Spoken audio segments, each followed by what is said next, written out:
Good morning! This is our weekend breakfast. Ayan. Longganisa. At tapos ako po ay gagawa ng pancake. Ayan. Ito po ay nabibili sa Asian food grocery here in Pure Foods Pork Longganisa Sweet. Yum, yum, yum.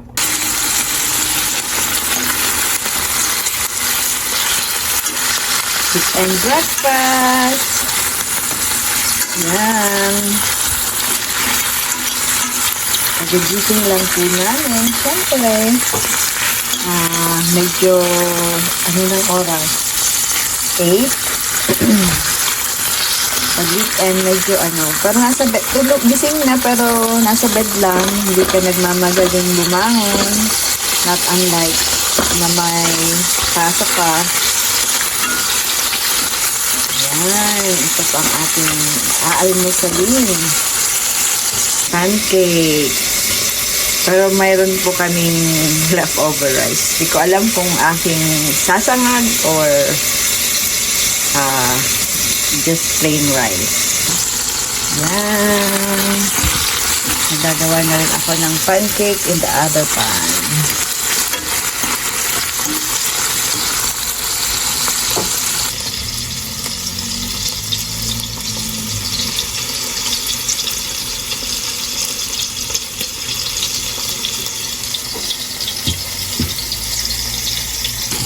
Yan. Tapos ito na ang pancake.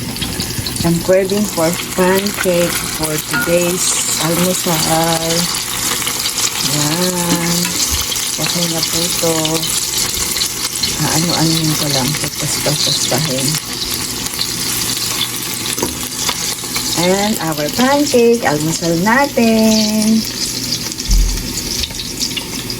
Yan na po ang aming almusal. May kamatis doon. May bagoong ang aking asawa ay magre-rice. Sa akin po pancake. Yan. At coffee. Let's eat. Maraming salamat. Magandang buhay.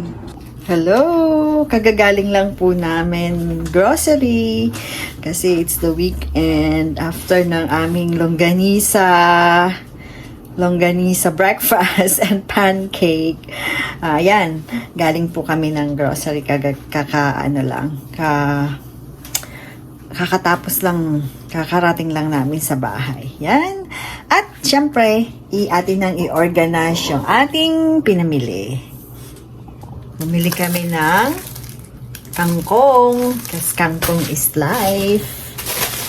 Of course, ang palaya. Alam niyo na kung ano ang aming recipe nito. Parating, ang palaya con itlog. Yan. Favorite. Bumili din kami ng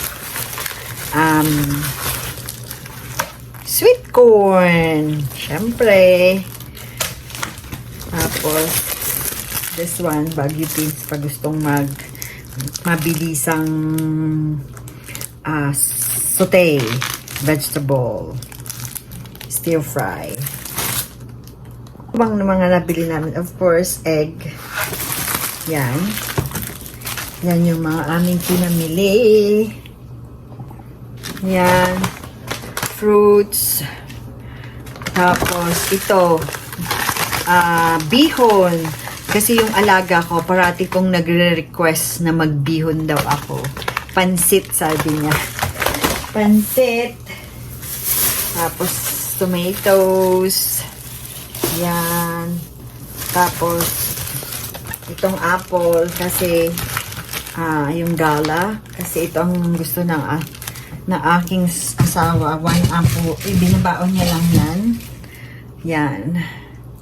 Tapos bumili kami nito. Lovely Pau. Chicken asado na siopaw. Pambaon din po. Yan. Tapos ini-steam lang para masarap. Nire-rewarm. Reheat. Carrots. Tapos, giniling. Yan. Tapos, syempre, ito yung ulam namin kanina. Pero ito ay for freezer. Yung Pure Foods na longganisa. Sweet pork longganisa. Tapos, nakakita po kami ng galunggong na frozen. Ayan o, galunggong. 3 for $10, $9.99. So, bali, bumili kami ng 3. 4 siya. 4 na peraso. So, i-freezer na lang namin yan. Tapos, bumili ako ng liempo. Kasi, I'm making, what's that? Bicol Express. Yan, mamaya magluluto ako ng Bicol Express. Ito po ang ilalagay ko sa Bicol Express. Lahat to. Parang siyang ginataang sili na may baboy. But that's the Bicol Express na gagawin ko. Masarap po yan. At sigurado, mapapa extra rice ka. Tapos, itong sausage. Kasi pag di ba nagpa-fried rice ako, itong nilalagay ko. Kasi ito yung gusto ng anak ko. Of course, sayote. Tapos, chicken. Tapos, bumili ako nito. Para nga doon sa nagawin kong bihon at yun ang gusto ng mga alaga ko. Yan, yun lang po. Pinamili namin yan, chicken. Yan lang. Ang aming grocery. Actually, inabot to ng 100. Ang binayaran ko po ay $150. Pero, good for 2 weeks yun. Kasi every 2 weeks kami nag-grocery. Diba, tipid? Yan. Ganyan lang ang buhay dito sa Canada. Nasa Canada ka pero dapat tipid-tipid at wag masyadong magastos. Buy just what you need. Okay. Yan, organize lang natin na sa fridge. Lagay na natin para matapos na to.